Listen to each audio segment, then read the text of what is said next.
Hello, everyone. You are listening to the DMZ America podcast for Wednesday, February 7th, 2024. Coming to you from the left, I am political cartoonist Ted Rall. And I am political cartoonist Scott Stantis, coming to you from the right, as long as there are political cartoonists, as long as the hounds aren't released. I was going to say as long as there's a right, but what else is there really? I am reading. I got to tell me if this is just hyperbole. Ted, you gave me this book. It's a parallel biography of both Stalin and Hitler, cleverly entitled Stalin and Hitler. Actually, that's a lie. It's Hitler and Stalin. No, I don't think so. I think it is. Alan Bullock. Yeah. Mm-hmm. British historian. Anyway, I mean, the rise of Hitler, the thinking of Hitler. I mean, I'm just reading now his ascent and his. We're in 1939, just before the invasion of Poland. Here's a guy, it's all about power. Period. It's not. There's no policies. They didn't run on policies per se. No policies. Hitler had a theory about it that he articulated. He thought that policies boxed you in, and that what people who were interested, the appeal of fascism was the cult of action. The idea, like, just keep going, just do things, move fast and break things. Does that sound familiar? Exciting because it's entertaining, right? There's something to it. Obviously, there's something to it, but it's not policy. It's not. And does it sound vaguely familiar? Although there are orientations, there are things that fascism would not do. But there are things. But it's very flexible, right? I mean, there are aspects of fascism that would not be unfamiliar to a communist regime. For example, they flattened pay scales or expropriating private property for the public. Redistribution of wealth. Lots of things that that's part of the reason that sometimes right-wingers claim falsely that fascism is a left-wing ideology. But it's more. It's a right-wing ideology, but it's flexible and dynamic.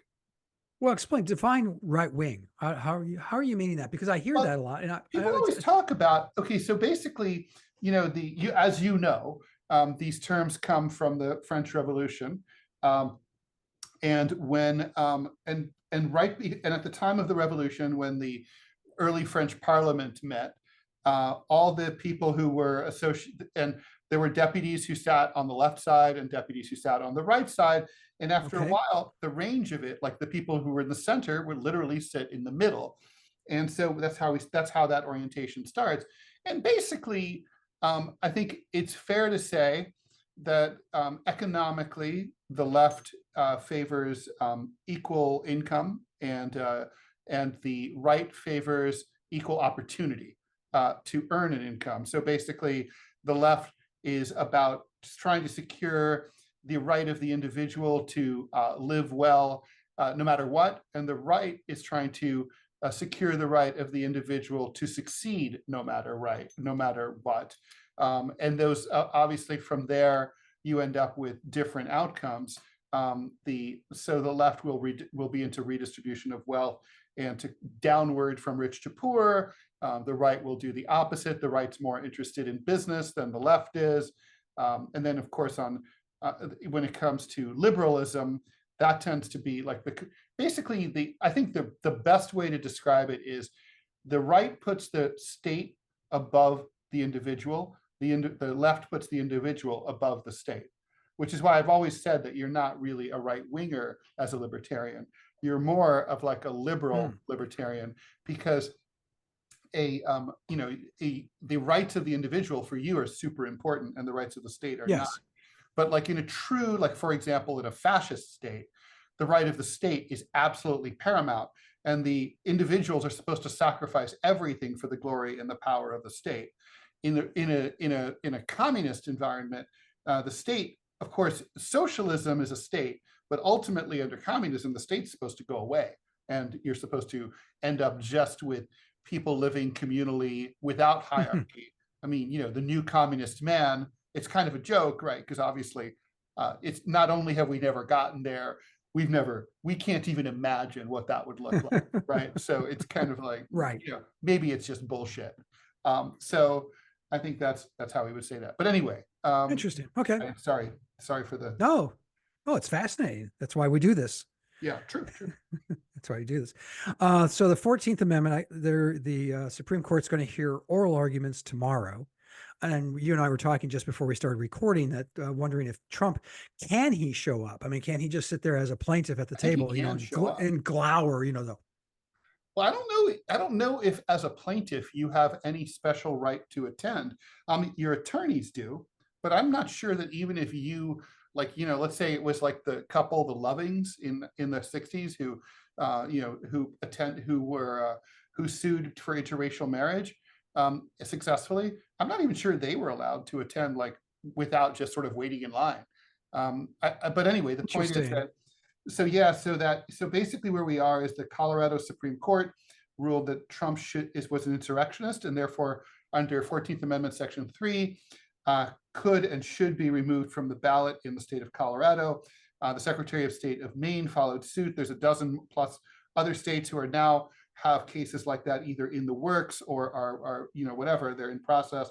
So basically the Colorado case is the big one that will give guidance to everyone.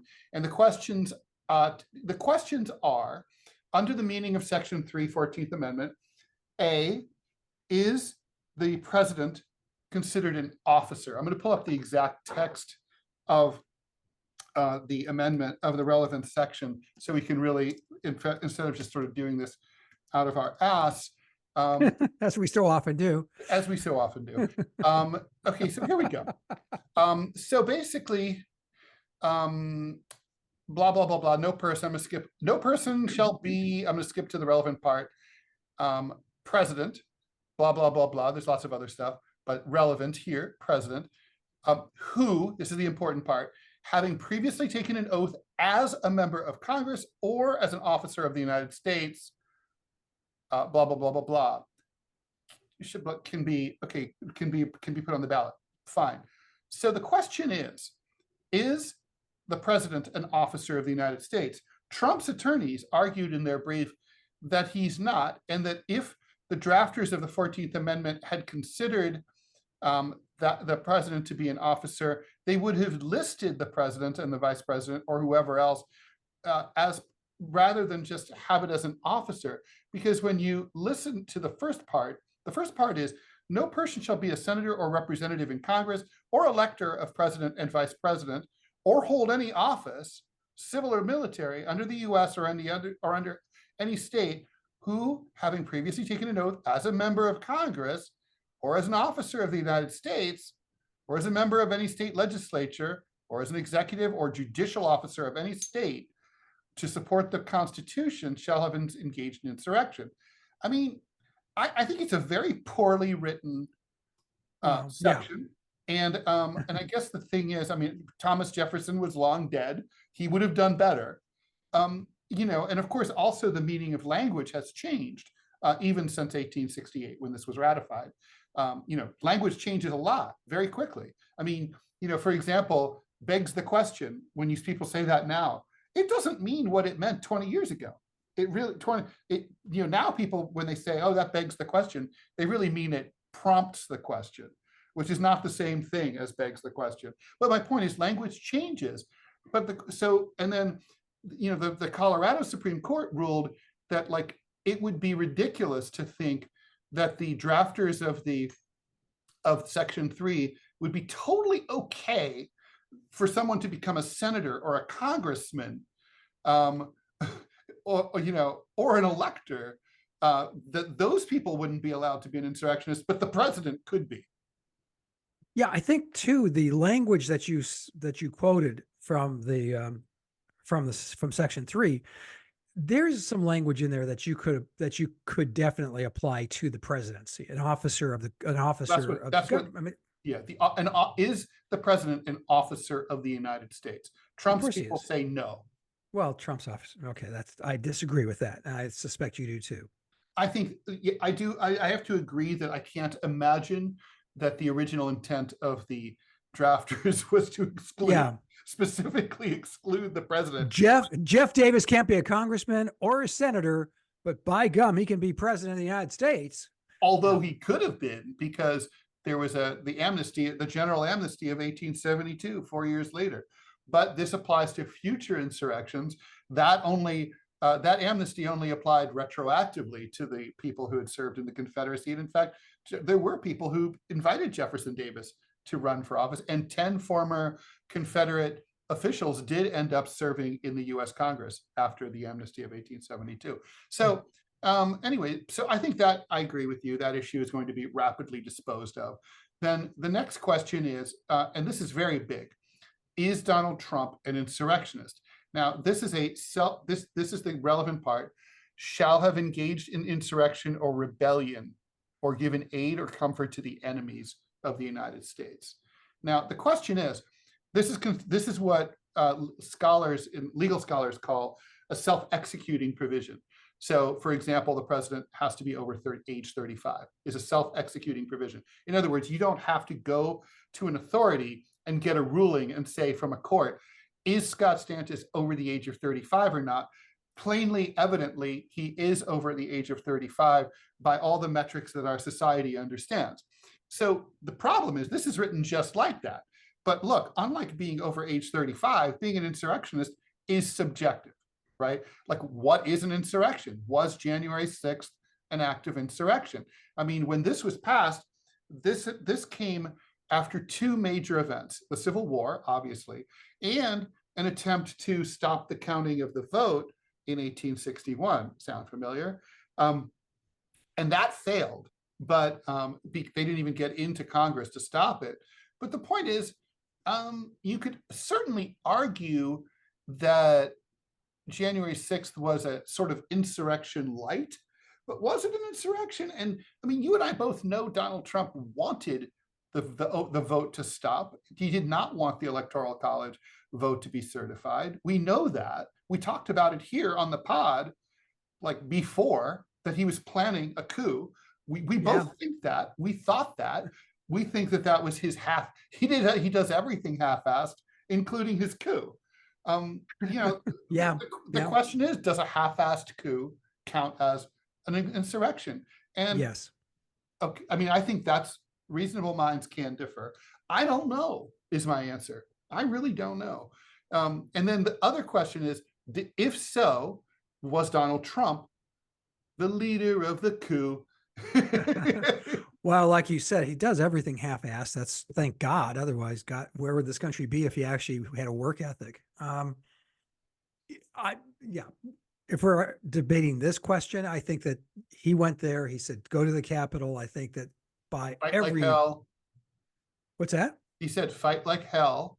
Although, fight like hell. By that's every just metric, rhetoric, though. I mean, lots of politicians have said things like that. I mean, right. But I think too, if you listen to what he was saying, from all accounts from his aides when he was back in the White House watching this, he was, he was rooting on. He was rooting for the guys who were going to try to string up. First of all, try to string up, Michael Pence. And he was silent for what, 4 hours on Twitter, which for him is like an eternity.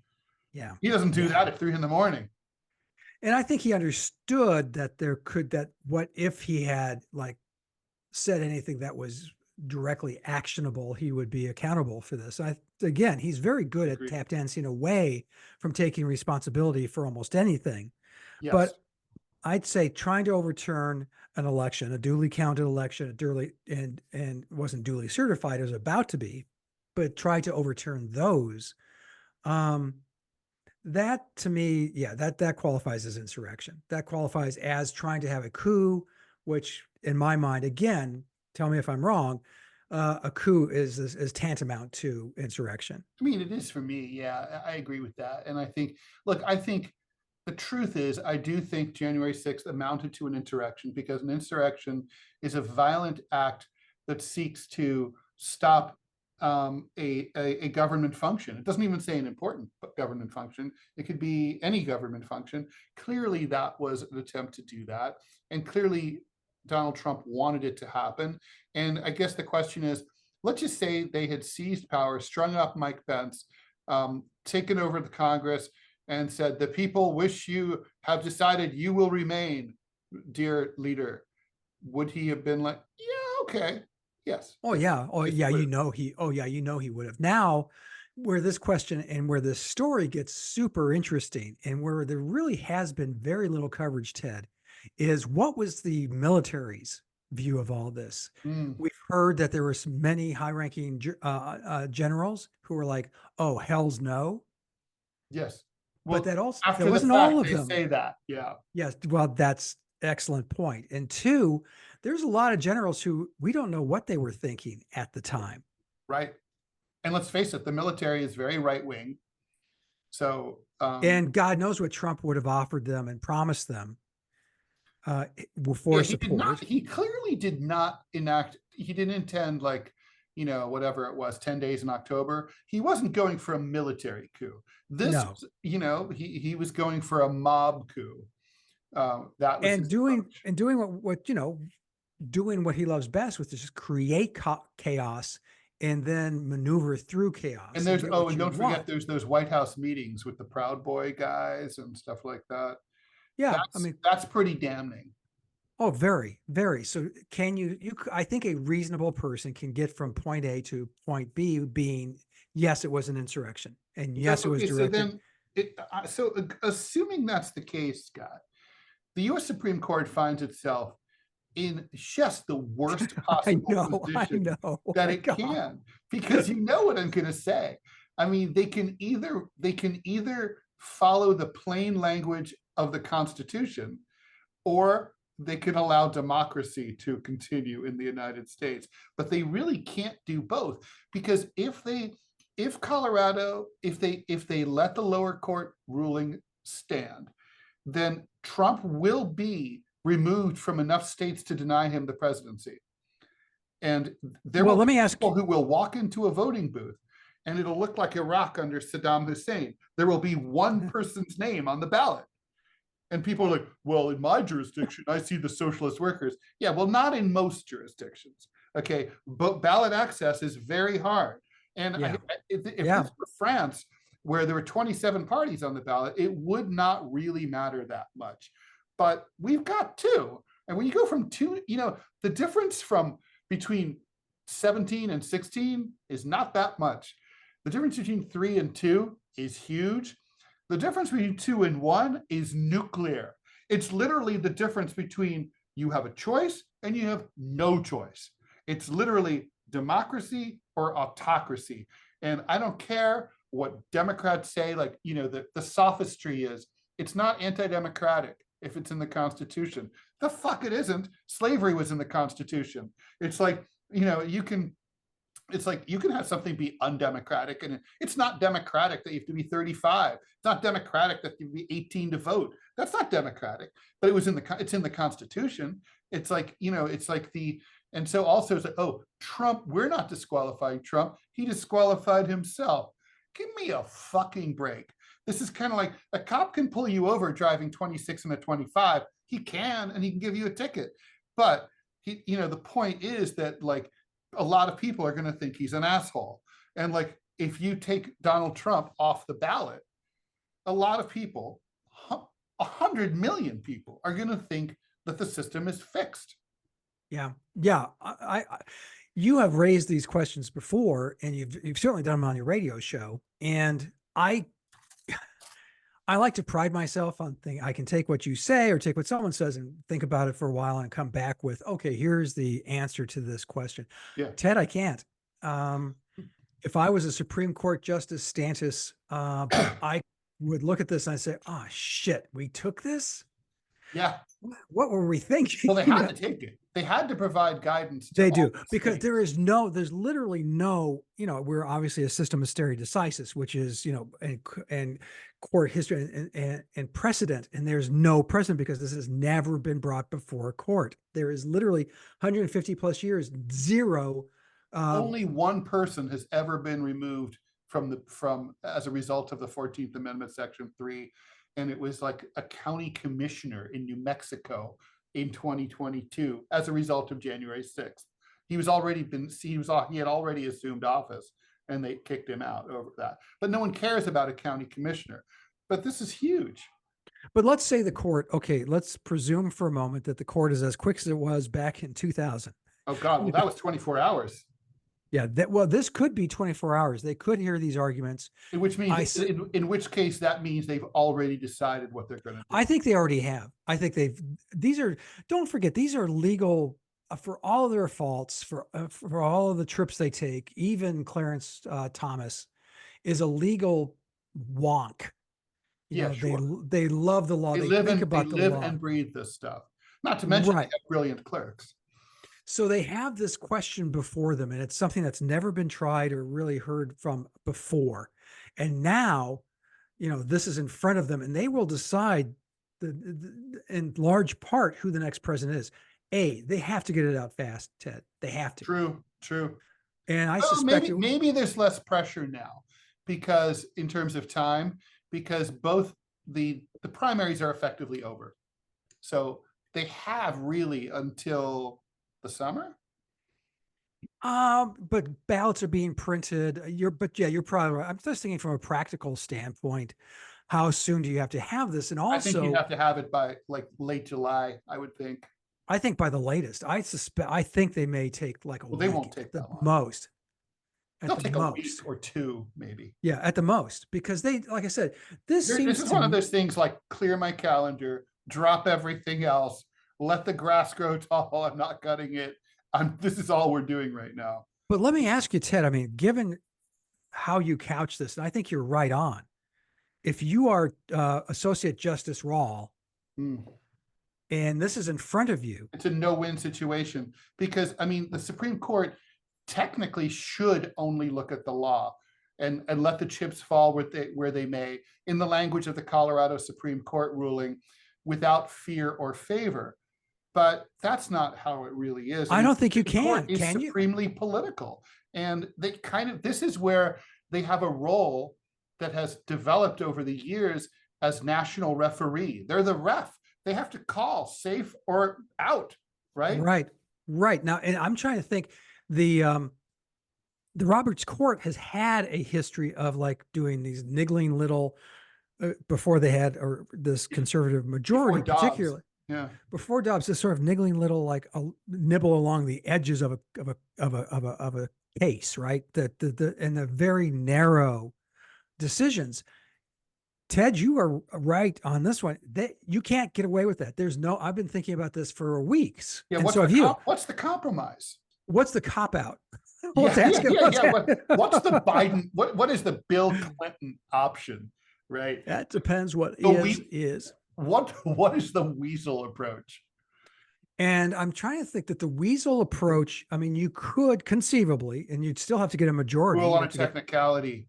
The president is not an officer of the United States. Done. You could do that, but that still, then you're saying then everyone loses respect for the court. Right. Well, you could couch it in the other way you can tap dance away from this would be that this original intent, which majority of the justices believe, and they could say this was clearly and obviously designed specifically to be applied to the Confederacy post Civil War, and officers of the Confederacy null and void 4 years later. Right. There you go. And you could do that. Again, that means that Trump gets away with it again. And the left is going to lose its fucking mind if they rule that way. And they're going to, well, not the left. Yeah. Lefties aren't voting for Joe Biden. You mean liberals. I mean, Democrats. Yeah. Okay. That's a topic for another pod, but there's a lot of evidence that the progressive left is going to sit on their hands this fall. I think they are. I think listen to the kids, listen to those kids today. They're not going to vote. Who was I talking to? A 20-something daughter of a friend of mine. And she's like, I can't vote for him. Look at how he's dealing with Gaza, blah, blah, blah, blah, blah, blah, blah. Yeah. It's like, I'm with the kids. They're right. I think it's, well, I disagree, obviously, but hell, they may only have one candidate to vote for. Before we tie this up, what are the others? There's like, okay, so we have Colorado, we have Maine, but the other states, there's like 12, 13 other states, 14 other states, Ted, let's look at, because none of them, if my understanding is none of them are toss-up states right now, but, or states that Trump has to win. But could you imagine? You said 100 million. I don't think that number's wrong. When you say 100 million Americans are going Yeah, to, because 80 million people voted for Donald Trump, right? well, 70, Almost. but Okay. 74. But so what? I mean, what? And I think you would be among them who would just be mortified that he would be removed from the ticket, that from the ballot. It's a that huge mistake. All right, here's what we've got pending. Okay. Go. Go. And I think this is important because we should look at which of these are swing states. Okay. So we have pending to remove Trump are the states of California. Okay. Democrat. New Mexico. Oh, yeah, New Mexico. Swing. Democrat. No. Oh no, that's Not a Democratic swing? state. No. Texas. No. Not a swing state. That's a red state. That's huge. Who would remove it from there? There's no one in the Well, there's legislature. pending legislation. Alaska. Republican. Both Carolinas. North Carolina, South Carolina, not. It's a red state. North Carolina is a swing state. Virginia, a swing state. I'm saving the best for last. We're not there yet. New York, Democrat. Vermont, and New Hampshire. Well, New Hampshire is traditionally a red state, but it hasn't lately. But so Vermont, purplish. of course, is deep blue. Oh, but yeah. Wisconsin. Holy shit cakes. There is no route to 270 for Biden that doesn't run through Wisconsin. Biden or Trump? Biden. He has to have Wisconsin. So now there's okay, so then there's let's see. Texas. First of all, Texas, they have a lot of guns there. I'm not sure if you know this, Ted. Now there's the cases where he's already been disqualified. Those were pending cases. The state of Colorado and Maine. Right. And then there's states where it's been dismissed, but now it's being appealed. Okay. So I think those they states, can dismiss. Those states would end up being ruled by whatever the Supreme Court decides here. Right. Arizona. That is a toss-up. That's obviously a toss-up state as well. Wyoming. Red state. I'm saving the best for last. Massachusetts. Okay, well, really blue. West Virginia. Red. Okay.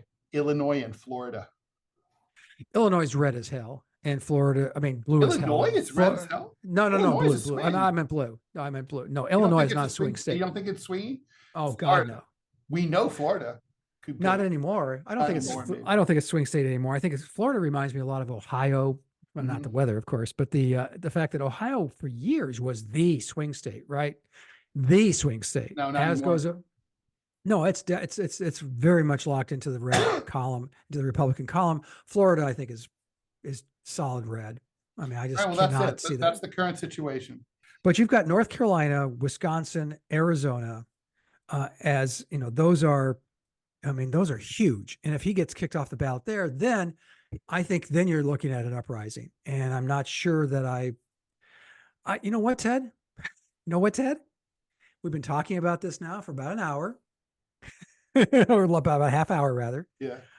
Neither one of us has said how we would rule if we were Associate Justice Stantis. Oh yeah, we Rall. need to decide that. And so the thing is, there's the question of the court will look like shit if it subverts the 14th Amendment, and it'll look like it has its thumb on the scale, or it can destroy democracy and also look like it has its thumb on the scale. I think they're going to decide that first and foremost, the politics will suck no matter what. Yeah. So the question is simply what's best for the country and what's best for the law. And I think the question comes down to the country's more important. I think they will come up with some bullshit reason to let Trump stay on the ballot.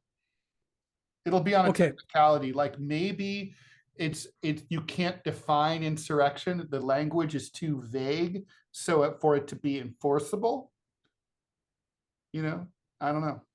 Okay, but you're not saying how Associate Justice Theodore Rall would rule on this. Associate Justice Theodore Rall abstains.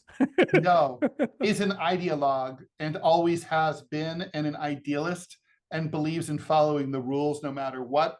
So I would rule in favor of the removal under the 14th Amendment, because that would be my job. It's not the, I don't think Associate Justice Theodore Rall is a wise or good justice in this situation. I'm just telling you that, yeah, I'm sorry. I think, yeah, I think I would quit the court. I would resign. I would be like, fuck this. Oh, I know. I don't feel so good today. I can't come to court. I have COVID. Can't come in. Bye. Go away. Yeah, I mean, I respect your decision, but curiously, I really respect your reasoning prior to saying that. What's best for the country and what's best for the law. And they're two very different things here. You're absolutely right. I would rule in favor of what's best for the country. And I would say keep them. And I would say keep them on the ballot. And you know, we've already touched on it. You can have some bullshittery. Justice Scott Stantis he's a pragmatist, I think. You know. Well, okay, you take him off the ballot, and this goes. And don't forget, Arizona had a during the that whole Kelly, what's her name, thing with, and that whole every single constitutional officer in Arizona, the legislature, both houses are now Democratic. They will move to remove Donald Trump, given the green light from the Supreme Court. Places like Arizona will do it. Wisconsin, the same kind of thing happened. You're going to. I have no earthly idea what that is. I'm sorry for those of you who are just listening. A bunch of balloons just flew by my face. So Wisconsin, same sort of thing happened there. A lot of Democratic victories there. They could remove him. You take him off of Wisconsin, Donald Trump, you take him off of Wisconsin, you take him off of Arizona ballots. You've essentially said he cannot win the presidency because couldn't win him. And that's how he won in 2016. You mentioned the number 100 million people disenfranchised. I think you're absolutely right. And they rise up and God knows what happens next. I mean, do you think there would be civil conflict, or do you think it would just be random, like assassinations? And I think you'd see armed MAGA people attacking polling places, burning them to the ground, shooting people who are there. It would get violent and ugly. And I mean, that's not terrifying at all. I hate to sound Ted Rallish here, but you can't blame them. You're effectively saying you cannot vote. Now, one side issue, it's a very small one, not nearly as profound as what we were just discussing, but let's say the court does rule quickly. Does the Republican Party still nominate Donald Trump? Well, that's a good question. And this is probably something you would know more about. My suspicion, I mean, there's two routes that they could go. They could nominate Donald Trump and say, we're going down with this ship. We're loyal to our leader. We're not going to let ourselves get rolled. Or they could say, this is reality. We have no choice. We have to pick Ron DeSantis or Nikki Haley. Could you imagine the shitstorm if they did that? Yeah. I mean, it would be a position this country has not been in. It's been in for a few times. I mean, the Whiskey Rebellion, you can look at that. You can look at the Civil War, of course.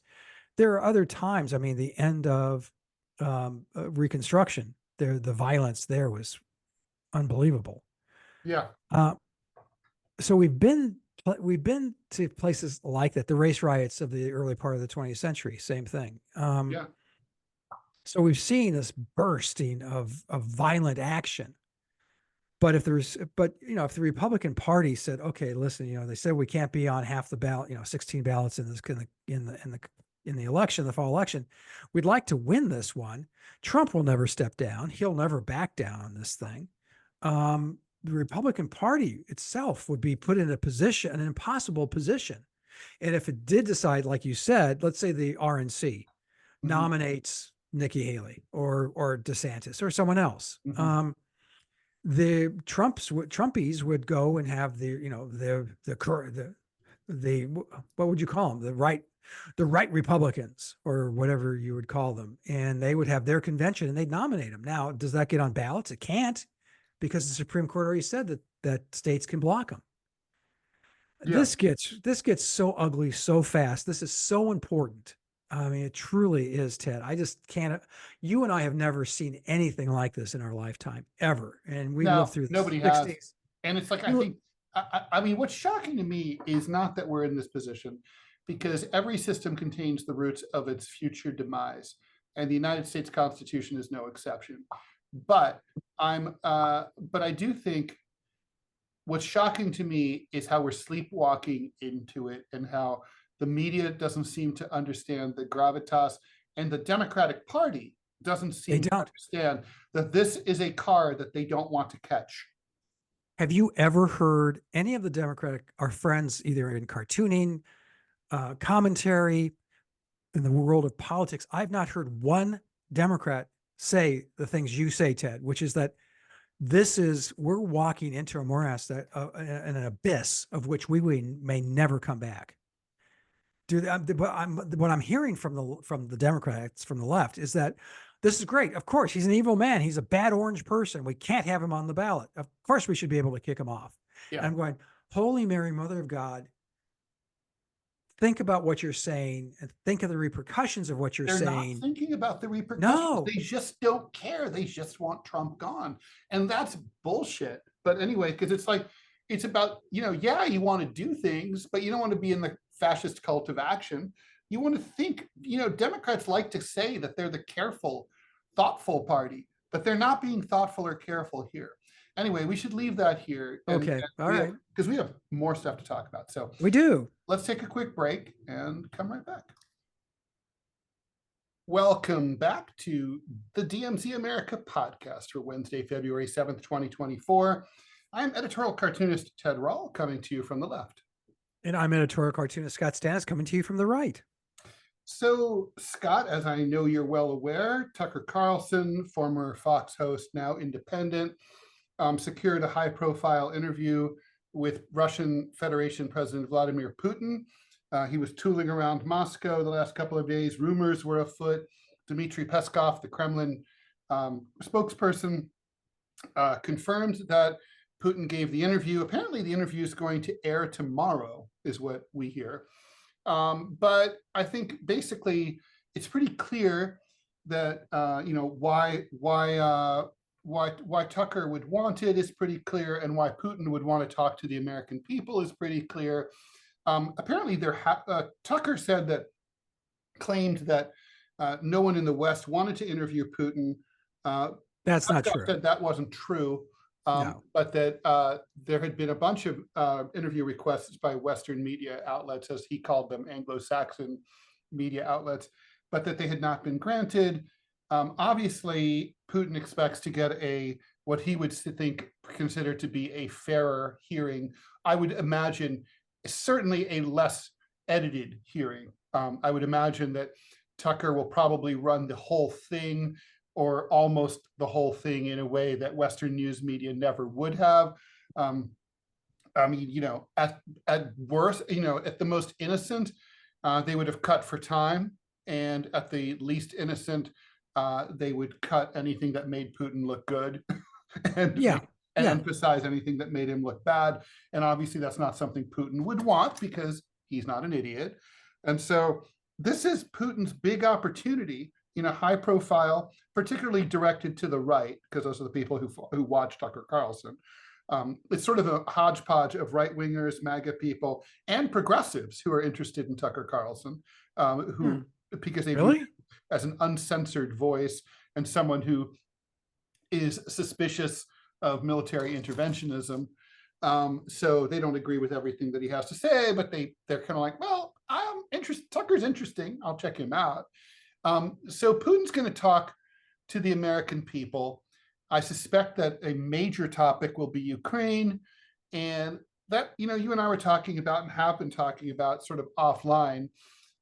What should at some point it's pretty clear that, look, this war is going to end in diplomacy.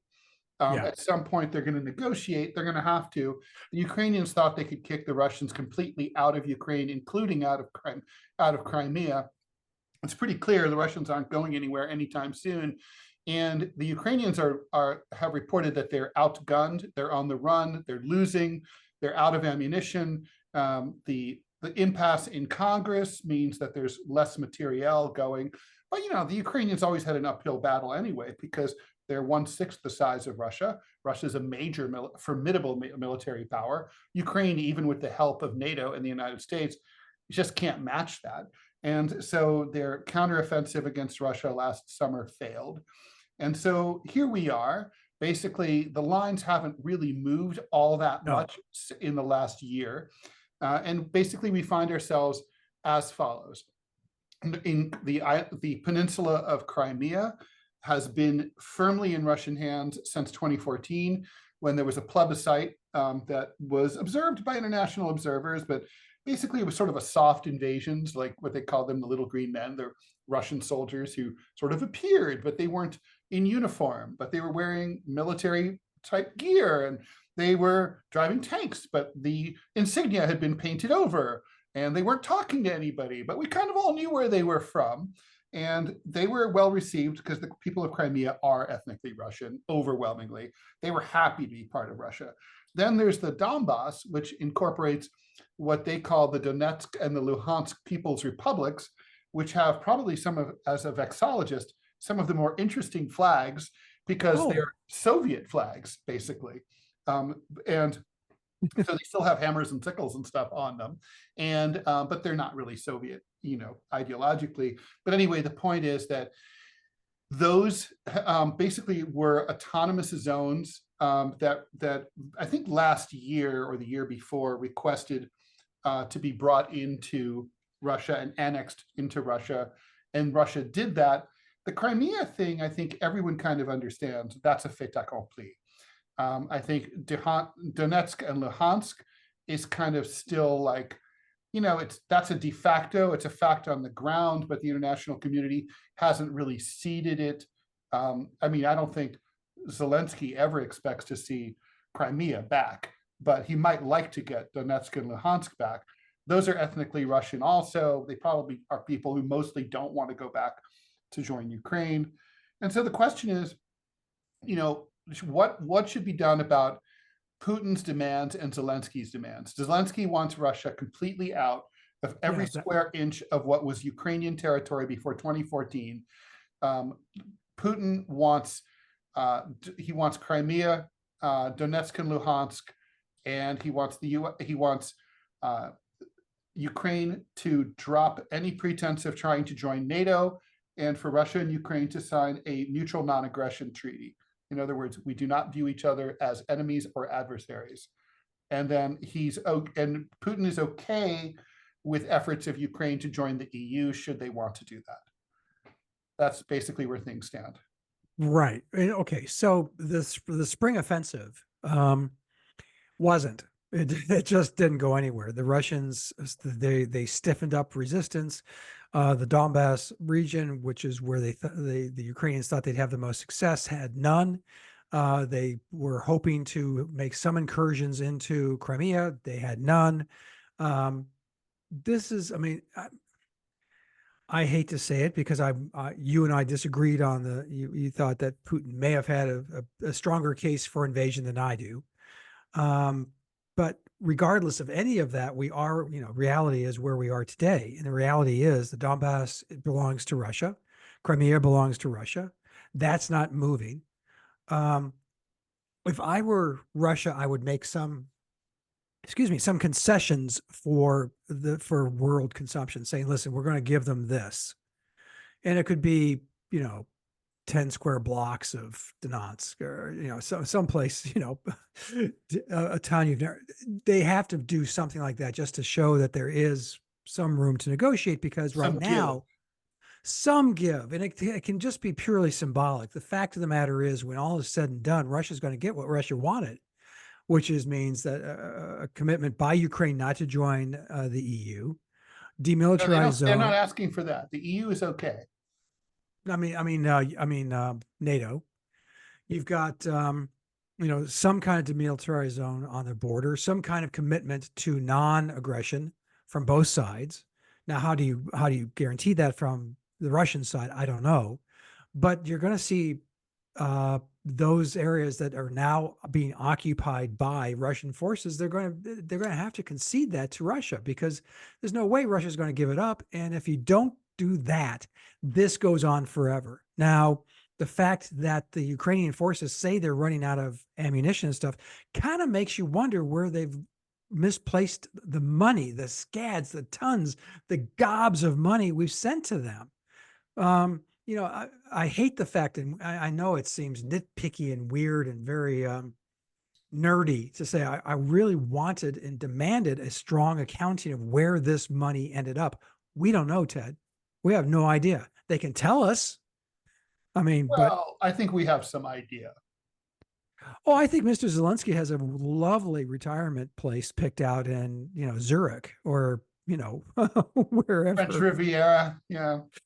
But the bank account might be in Zurich or in the Cayman Islands, or yeah, and that happens every Luxembourg time. is very good with secrecy laws. Are they? Yeah. Oh, I didn't know that. Okay. Yeah. Well, so there's that. That's where this stuff goes. I am Zelensky's talking about firing his the head of the the top military guy who didn't General Zaluzhny. So Zaluzhny, how do you say it? Zaluzhny is talking about running for president himself, but that would imply that there are going to be elections, which there haven't been. And I would suspect that there may be, he may be on a helicopter ride that goes horribly awry. Well, one of them, I suspect. I think there's only going to be one room for a top guy whose last name starts with a Z. And so whether it's Zelensky or Zaluzhny, there will be one, and then there will be one less. The common narrative right now is that you can't kowtow to Putin.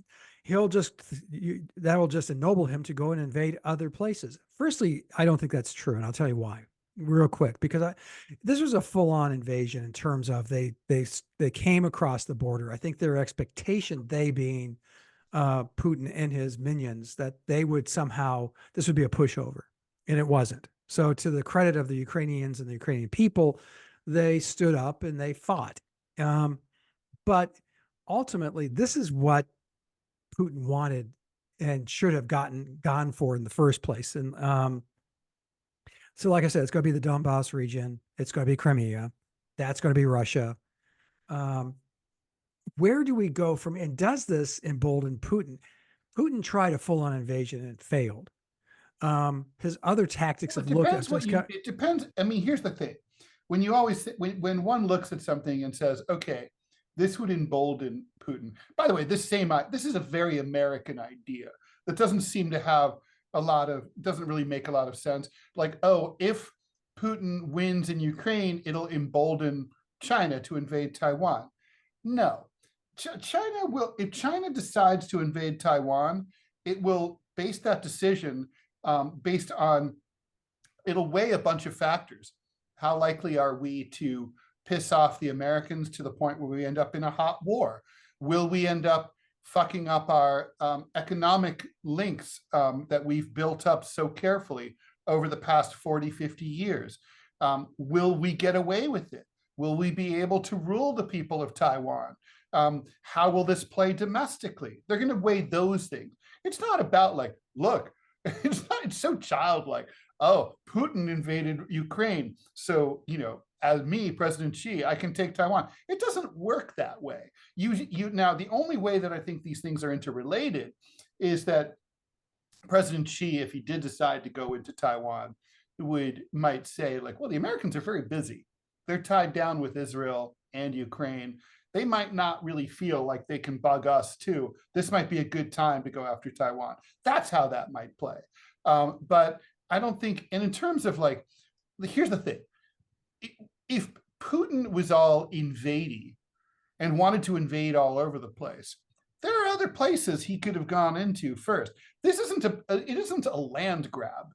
This is about assuring Russian security. I mean, like basically Russia for 500 years, I mean, well, forever, the territory of Russia under the czars and under the Soviet Union, they have always tried to assure their security by having vassal states and buffer states surrounding them, right? They had after World War II, they had Eastern Europe. They're like, we have this buffer zone. The Germans can't come after us. You know, they had Central Asia to protect them from like the crazies in Afghanistan and India, the Brits back in the day.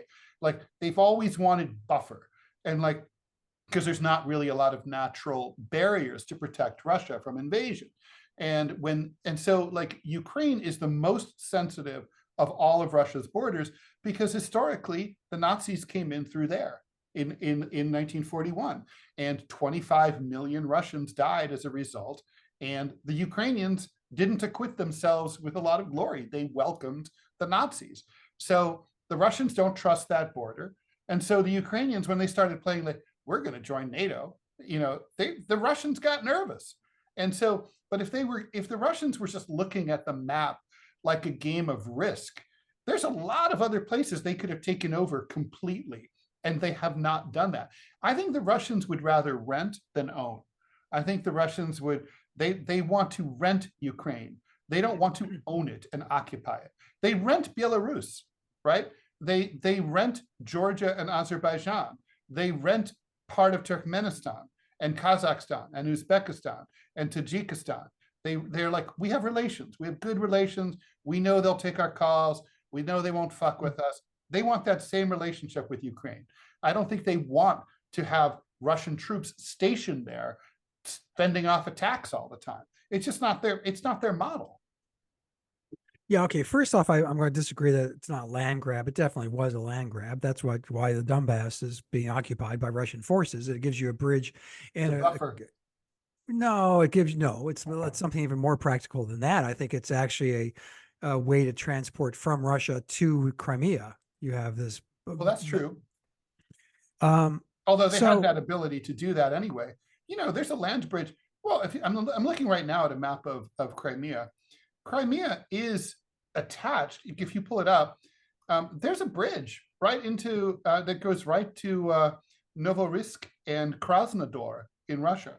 You know, Crimea, they can service Crimea anytime they want, right under the Sea of Azov. Right, but you don't. In the Donbass region still is being occupied by Russian forces, and they want to hold on to that. You're not going to see Putin say, "Okay, we won this one, you guys can have it back," because that's not you. Firstly, ethnically, practically, that's not how that's going to play out. The map of Ukraine was not a lot of maps. The Soviet Republic maps, a lot of them weren't good, and this is one. And Ukraine was an example of that. That Ukrainian-Russian border. Actually, I mean, I hate to say it. I hate to see war. I hate to see invasion, but the current front lines make a lot more sense as a border between Ukraine and Russia when you consider the ethnicities than the pre-war boundaries did. Well, and so getting to the nub of the issue here, I think you and I both say this is over. The war is now, it can continue, but it's just going to be grind just on. But yeah, but nothing's going to move. There won't be any movement. Right. And so what do we as Americans and as a world, what do we want? We want, just say it's over, make concessions, deal with them as they come, and then move forward. And I'm not sure that the United States, because we tend, we tend to drag wars out for the average seems about 20 years. Right. Well, that seems that's unfair even to our stupid asses. Afghanistan was 20, and that was the longest.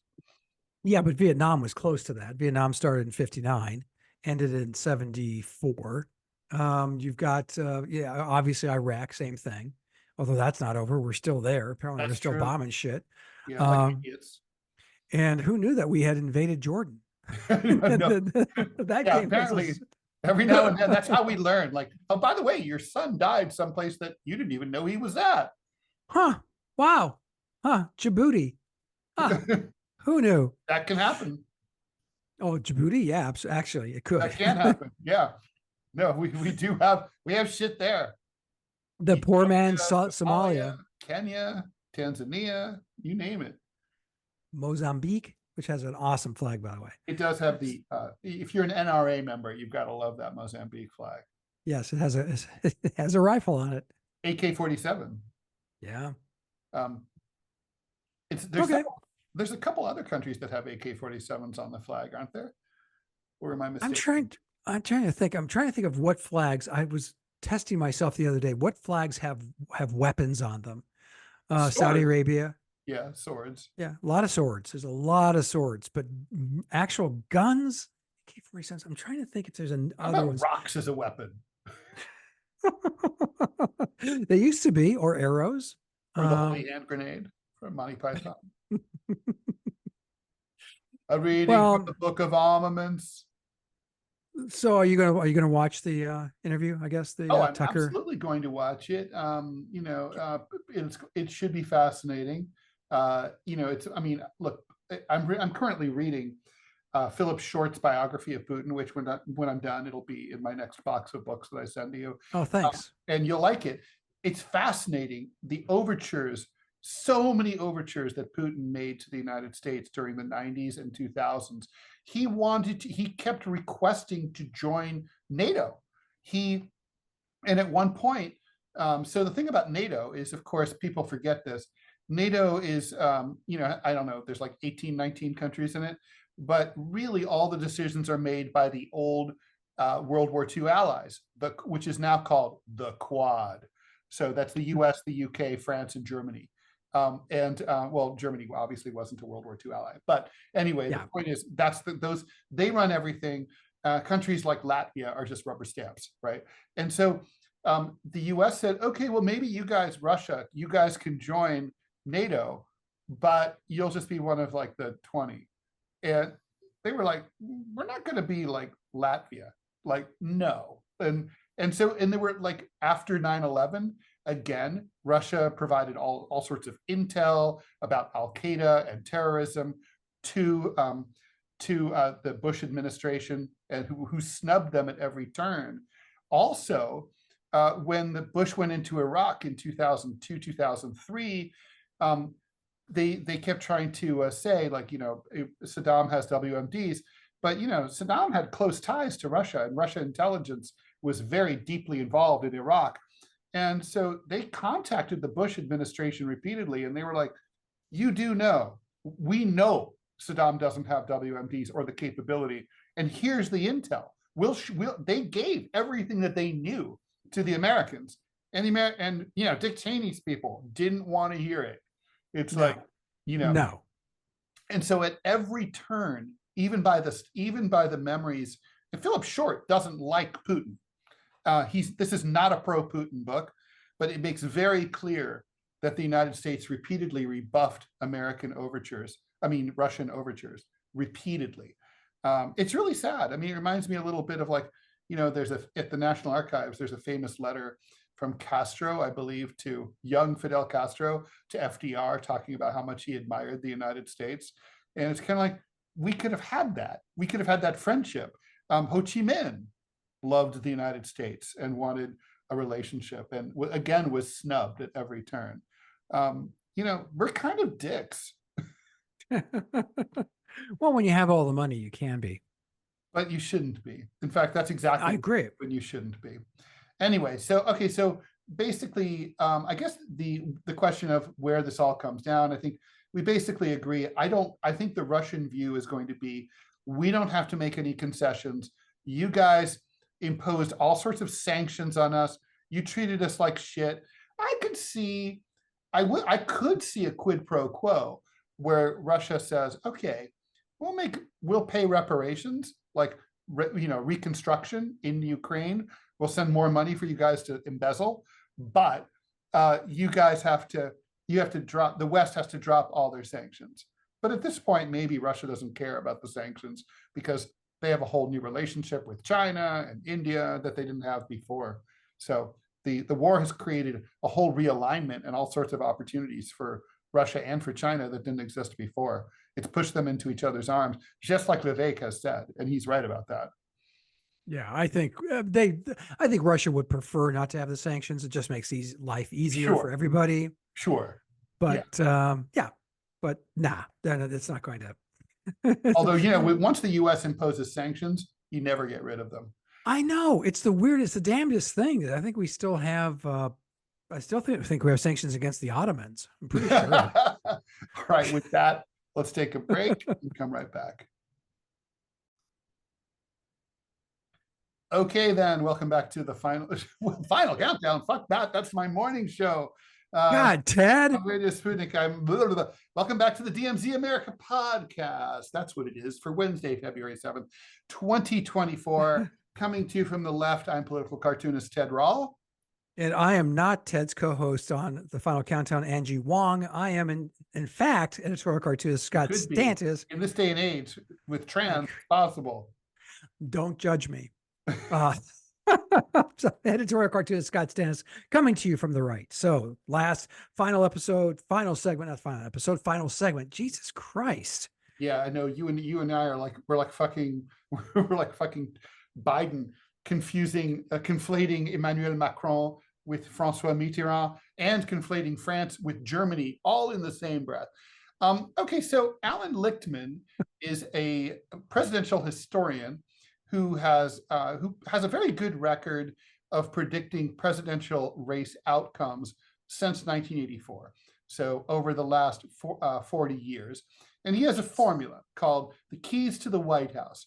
And you and I are both students of presidential history. You're more knowledgeable than I am about this. And there are 13 true or false questions that Lichtman believes establishes a good indication of who will finally win each fall. Each question is asked about the two nominees. If true, they get a key. If false, their competitor receives the key. So in other words, there's no metric on which they can both receive the key. You give the key for each thing to one person. So here are the keys: party mandate, contest, incumbency, third party, short-term economy, long-term economy, policy change, social unrest, scandal, foreign or military failure, foreign or military success, incumbent charisma, and challenger charisma. So currently, Biden's incumbency gives him one automatic point, key number 3.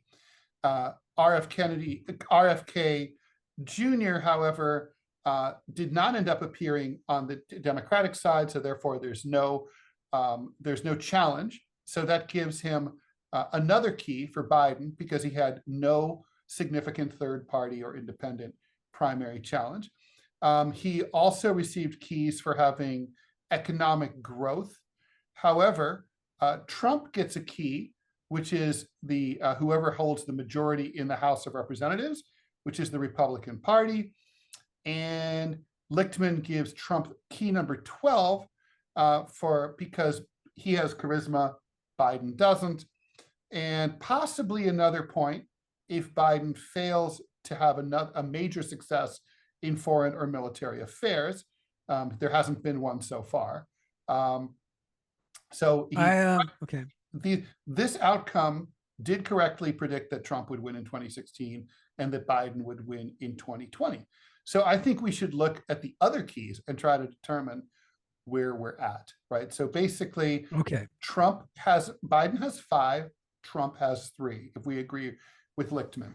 So, all right, so let's go with short-term economy. So I'm going to say in terms of short-term economy, okay, I agree with Lichtman. Biden gets that. Policy change, is there going to be a major policy change or social unrest? Social unrest would vote against the incumbent. So Black Lives Matter, that kind of thing. Right. Chaos. That plays right into what we talked about in the first segment, and that is if the Supreme Court rules that Donald Trump cannot appear on ballots, you bet your sweet ass there'd be unrest. Yes, there will. So then we go Biden ahead by 5 to 4. We would also have to say more foreign or military failure.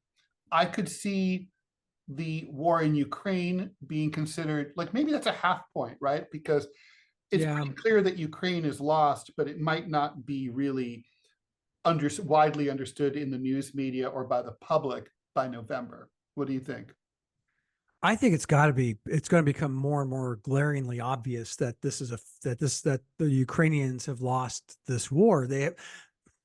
You could paint it as a victory in that Russia did not take over Ukraine, but they had obviously huge swatches of it are going to be removed and put into the Russian sphere. So yeah, that's a fail. I almost say it's a fail, but I can go with a half fail.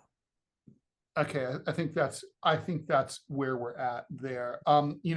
We could get to a full fail though with Israel and Gaza, because I mean it's militarily successful, but it's a Pyrrhic victory for the Israelis, and right now, man, opinion polls in favor of Gaza or in favor of Israel's policy in Gaza are tanking fast. Oh yeah, no, they are, but it still doesn't. I don't know that comes to the level that you're describing. I really don't. I think that, but maybe half and half. Half Ukraine, half Israel. Remember, it's by November. I mean, by November, we're going to have Gazans living out in the desert in Sinai. Yeah, well, you already do. You already have them. This has been, in terms of the assault, it's pretty much near the end. And the Ukrainians, they're about to go into the Gazans. Yeah, they don't have. And what is that? How does that end? And the fact of the matter is, the world has not risen up. The world has not condemned them in any serious way. So I don't see that as an issue going in the fall. It would be, what would be an issue, Ted? It'll be an issue with younger voters, especially college age voters, which, by the way, they don't fucking vote. So it doesn't, in my mind, as a practical political matter, don't care. All right. So I'm being brutally honest here, but that's the facts on the ground as I see them. So there. Okay. All right. So here we go again. When five or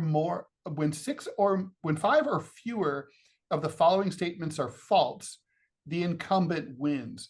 When 6 or more are false, the incumbent loses. Okay. So blast through them. So let's go through them. So 6 means Biden loses. Okay.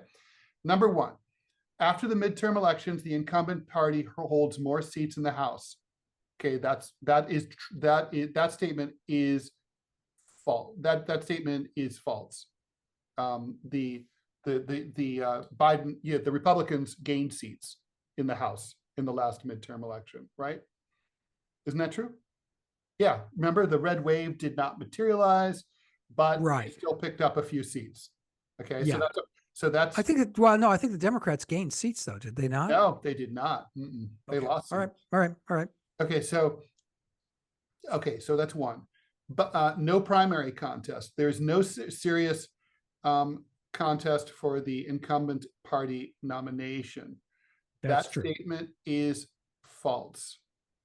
Okay, so wait, no, it's true. There is no serious primary. Oh, right. Okay, so that we're still at 1. The incumbent is the incumbent party candidate is the sitting president. That's also true. There is no significant third party or independent campaign. That's not true. You have Robert F. Kennedy at 20% in the polls. That's significant. I haven't seen that high, but I've seen it in the teens. That's significant. Anything over 5 is significant. Yeah, I'd say that's true. So we're at 2. Strong short-term economy. The economy is not in recession during the election. That is true.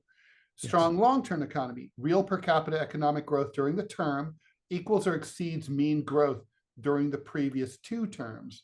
So in other words, from 2012 to 2020. I think that probably is true. I mean, economic growth has been, although there was this huge downturn during COVID, but Biden's, I think it's probably true. Major policy change. The incumbent administration affects major changes in national policy. I would say that's true. No social unrest. There is no sustained social unrest during the term. Well, that's not true because we had Black Lives Matter but that was under Trump, right? Yeah, that was under Trump. That was not under Biden. So it could be true. So we're going to say maybe a third. Uh, No scandal. The incumbent administration is untainted by major scandal. Not true. Is that true? I guess it is true. Well, let's add, I mean, Hunter. Yeah. I'm going to say the Hunter Biden and the kickback scheme still doesn't have a lot of legs with a lot of people. It doesn't. All right. So we're still at sort of 2 for sure, 2 maybes. No foreign military failure. I think we add up to 1 failure there. And then no major, the incumbent administration achieves a major success. That's false. There will be none, for sure. I think that you're going to No see major success. What's the major success? International success? Yeah. Mm-hmm. No, none. No, so I think that's for sure. What you could see something spun as, for instance, a ceasefire in Gaza or a ceasefire / some kind of peace settlement in Ukraine. Like, if they were agreeing to like a Palestinian state and permanent ceasefire, that would be a major policy success. I would agree, but we're not. I don't think that's going to happen. So we're at 3. Charismatic incumbent. The incumbent charismatic or a national hero. False. 4. No, have you heard him speak, by the way? My God. Uncharismatic challenger. The challenging party candidate is not charismatic. That's not true either. No, I hate to say it. He's charismatic. So basically, when 5 or fewer, so basically it all comes down to, we're kind of on the edge here. It comes down to whether there's any social unrest or scandal or military, any kind of military disaster. Yeah. I think, what do you think is the more likely there? I think maybe scandal or yeah. I think that could happen. Chicago convention could have unrest. Yeah, and they're talking about unrest there, but I suspect Chicago is ready for it. I'm just going to say. Oh God! All right. So I think basically the Alan Lichtman test is far from determinative at this point. I think the jury is still out. But basically, this looks at every election from 1860 to 1980 to put together this model. This predictive model was published in 1981. And so anyway, it's all subjective, but some is objective, but like charisma and stuff. The charisma thing is not subjective this time. No, Joe Biden, no, especially at this stage. I mean, it's just, he talks like this. So, oh my God, it's so strange. It's awful. So, okay. All right. We're going to leave that there. All right. Scott, where can people find all things Stantisian? Stantisian, you can go to chicagotribune.com/opinion and see a gallery of the work I do for them. You can go to Dallas News, and that's the home of the Dallas Morning News, and check out the gallery I do for them. Go to gocomics.com/Scott Stantis and see the gallery there, or go to gocomics.com/Prickly City and see my political comic strip. You can also go to Center Clip, which is this wonderful app that you can get for your phone, or you can just listen to it online. They're short mini podcasts, unlike this one. It's 30 seconds to 5 minutes, no longer than 5 minutes. One of my very favorite contributors to that is Ted Rall. What? So Ted Rall, where can we see all things Rawlian? All of those things are all things Rawlian can be found at Rall.com, whowhatwhy.org, gocomics.com/Ted Rall, the aforementioned Center Clip, and also you can go to the Final Countdown on Radio Sputnik. You can find it on X Spaces or Rumble and listen to the old ones. But if you care to listen to it live, it's on Radio Sputnik or Rumble. And that's 10 a.m. to 12 noon Eastern time, Monday through Friday, with my co-host, Angie Wong. That'll do it for the DMZ America podcast. Thanks you, everybody, for listening. We'll see you next week or earlier if anything exciting happens, which these days you just never know. Thanks, everyone, for listening. See you next time. Bye.